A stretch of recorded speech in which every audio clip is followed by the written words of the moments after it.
if anyone would like to go to macroinvertebrates.org, there is a key there that you can work through for this little mini pop quiz. So I'll give you all a second to kind of settle in. What we'll do here is I'll go through some images of some bugs that we've just learned about. I encourage you to look at macroinvertebrates.org as we're going through this. I'll show you an image, give you 20 seconds to go through the key online, and then hopefully we'll find the right answer and we'll kind of look at it together. So as you come up with your answer, you can just jot that down in the chat section. I see that we have a question from Chris. Why are some of the common insects not on our tally sheet? So this system, this was calibrated by DEP, and they did choose the most common insects that are found in New Jersey. So the ones that I showed are like the mosquitoes and the planaria. They are, of course, we have mosquitoes. Of course, we have planaria. But it's likely that we're not going to find mosquitoes, say, in a flowing water system.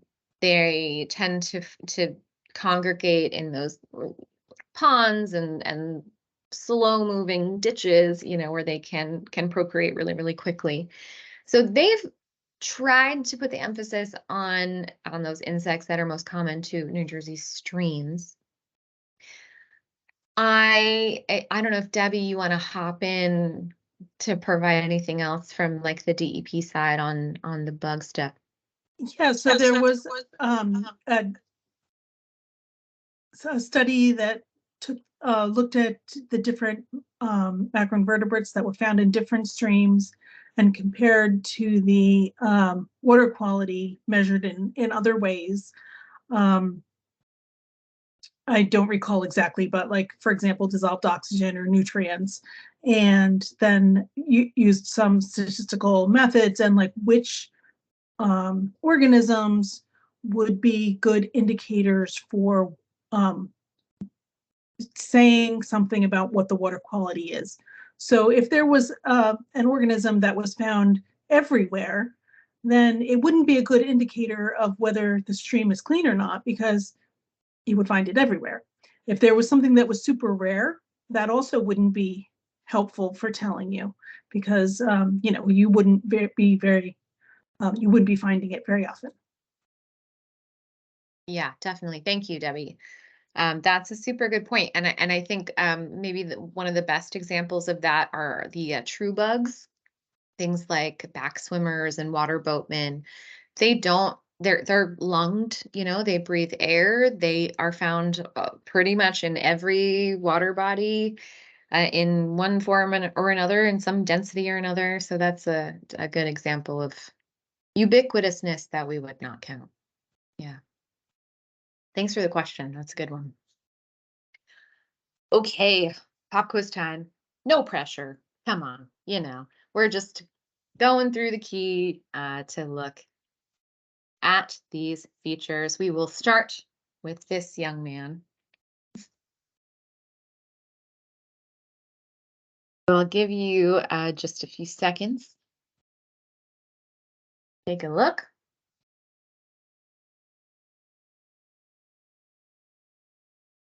And if you have a guess, you can unmute or pop that in the chat.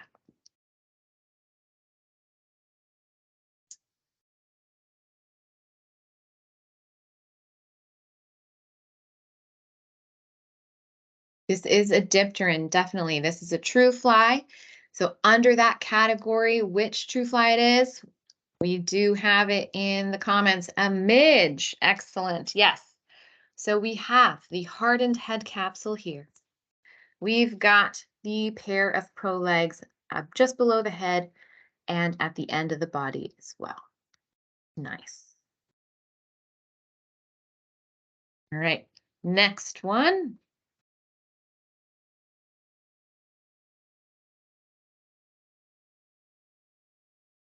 Yep, we've got a few answers in already. This one is a scud or side swimmer shrimpy and found on the side.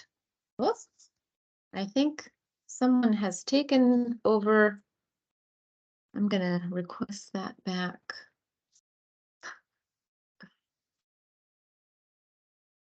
Interesting. Gremlins. Gremlins. I think someone has is sharing their screen. So if you could just check and unclick the share content button. I think that would be good.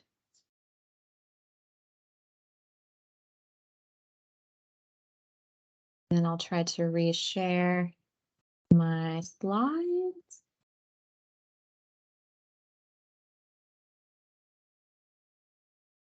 Good, we're looking at the agenda. All right, I'm going to see if I can just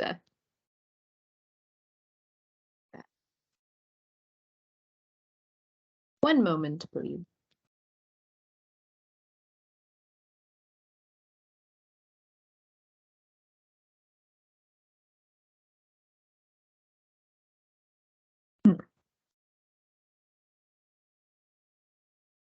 So David, I think it's your screen that we're seeing. So if you could try to click unshare, I'll reshare my screen. See if that will just override it. All right, sweet. So we'll head back. No peeking. Oh boy. All right, here we are. Turn off the presenter mode. Okay. Nice. Mark, already on it with the answer here. So we do have a mayfly. You may be thinking stonefly because the stoneflies have two tails, right? But the mayflies can have two or three tails. So the gills, yes, absolutely. So the mayflies always will have the gills along the abdomen. Here they're kind of rounded. And the stoneflies will never have those gills along the abdomen. Instead, they'll be along the thorax. But really nice. You guys are quick. All right, next one.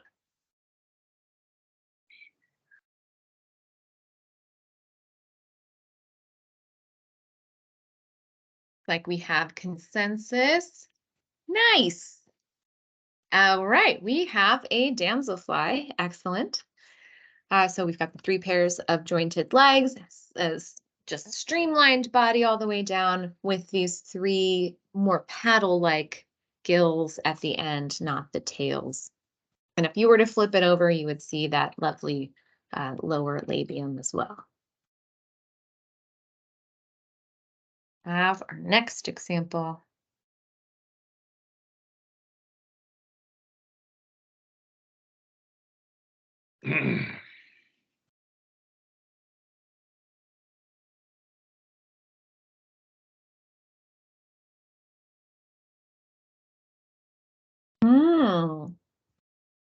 Interesting, interesting. Okay, so let's point out just a few features.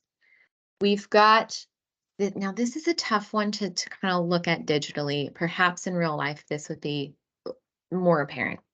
But with the caddisflies, we'll have that hardened capsule at the head and either 1, 2, or 3 of those thoracic segments, and then the rest of the body would be fleshy.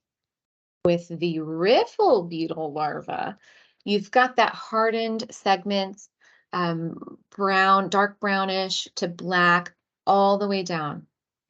So this has that coloring all the way down.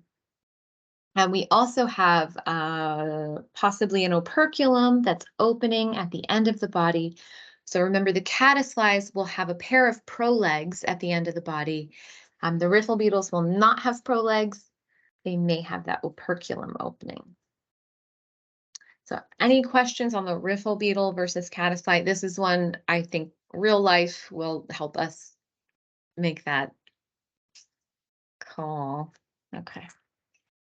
So we'll move on to the next one. Now we're going to look at some side by side. So first we can start with this specimen on the left. What are we looking at here?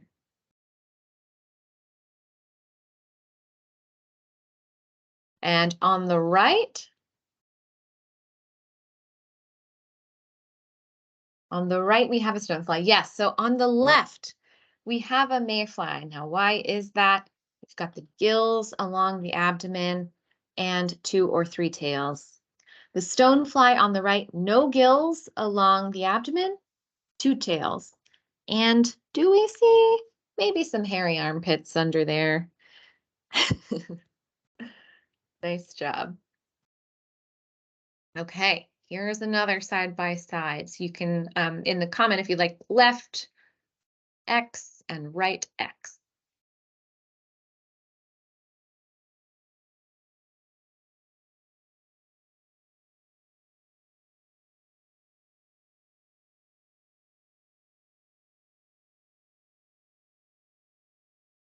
Wonderful. Yeah. So on the left, we just got a good look at one of these guys.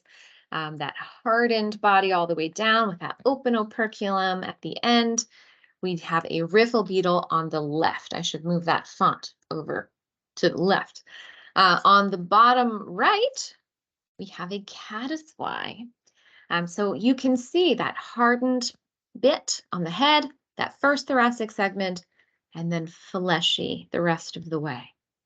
The caddisfly has the pair of prolegs at the end of the body, each with a hook.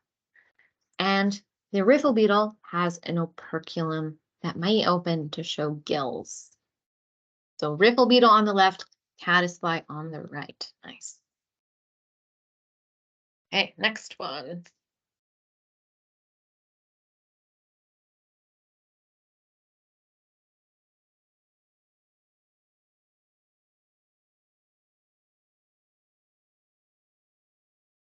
Yes.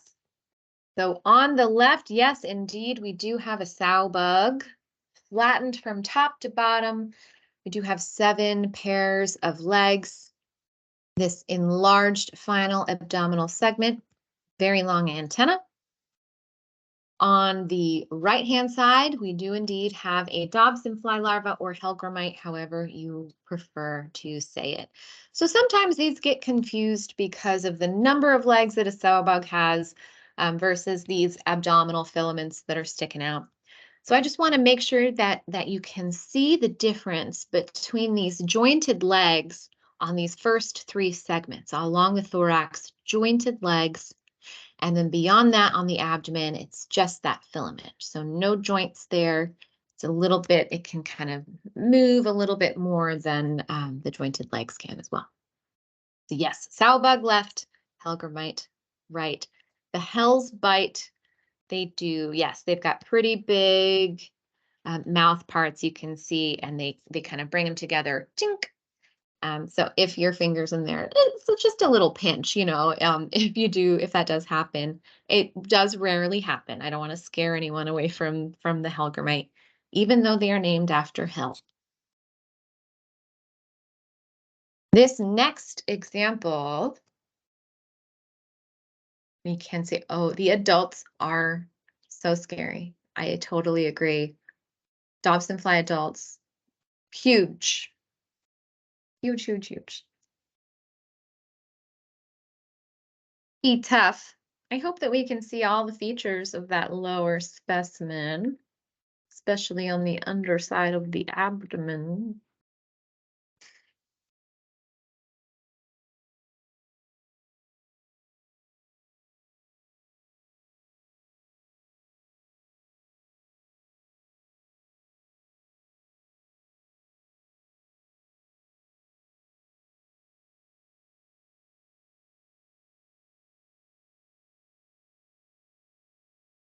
Okay, so yes, we do have the caddisfly on the left.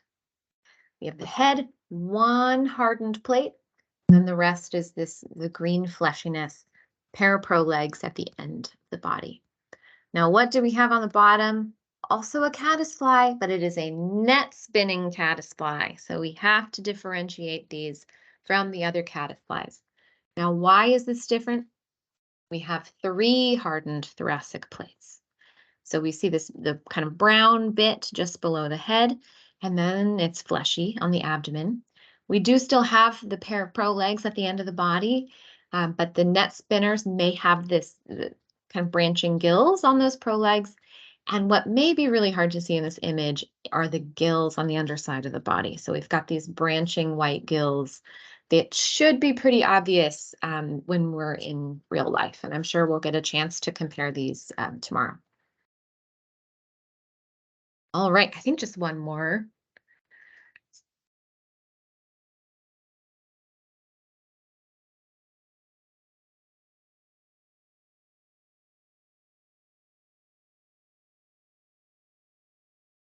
Yes. Do we have consensus? Beautiful. All right. Yeah. So on the left, we do indeed have a black fly larva. Kind of looks like that bowling pin, right? So the head is facing towards the right, that hardened capsule, and we have this bulbous butt. On the bottom right, we do indeed have the crane fly, a bit more of a rounded head, and no hardened capsule there. Could be retracted into the body, but we have the spiracles, this star shape at the end of the abdomen. Beautiful. All right. So that, oh, are they not the same size in real life? That's a very, very good point, and I'm so glad that you brought that up. And I should totally put a size reference with each of these images. Absolutely. I think to start, yeah, definitely not to scale. The black fly larva tends to be much, much smaller than the crane fly. Yes.